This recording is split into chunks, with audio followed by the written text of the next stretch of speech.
Next is positional argument. We'll take one example here.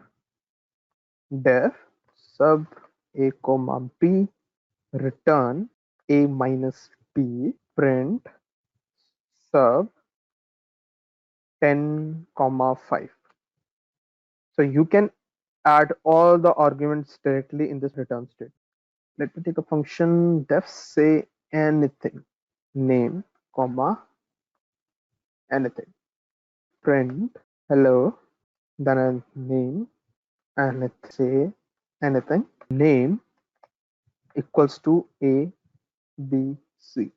I'll write here, yeah, run it.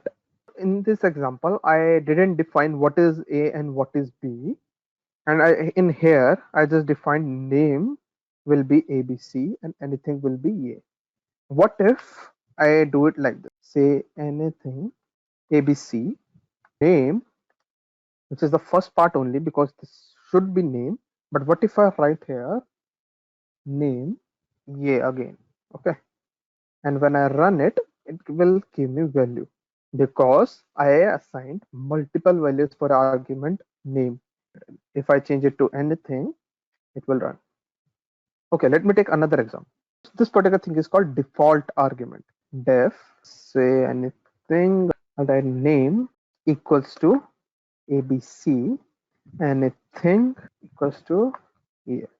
Print hello name and then anything. Say anything, it will give hello abc a. Okay, I defined a default argument.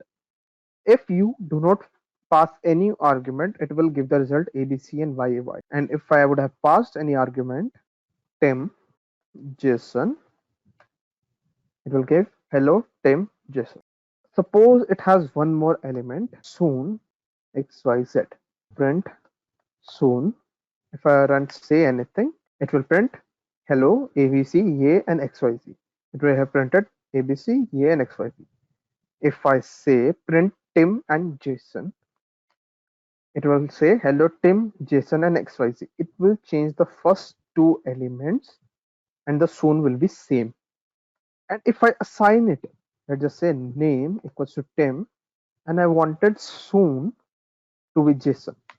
Now anything is not changed. It will be default or unused depending on the situation. And now it printed hello Tim, yay Jason. Let us take one last example for this. Def print info, right, marks, age, name, guest, message, good morning, print name, name, age, marks, message, print info 110 abc. That will give name equals to abc, age 10, marks 100, message just say good morning. And if I remove abc here, name as guest, age and marks, then message. Next up is scope of variables. A global variable is accessible everywhere. So I'll define a variable add equals to 0. Now I'll define a function def sum a comma b. Add equals to a plus b. Print add, it return add. Print here sum 10 comma 20. So add here is a global variable. If I remove add here, now add becomes a local variable inside. Let me give you two different examples. Local variable add equals to 0, def sum a comma b, total a plus b, turn total, add equals to sum 10 comma 20, print add, print total. So what will happen? It will print this add, but it won't print total because total is a local variable of this particular function. The add was defined outside of this function, so this add became a global variable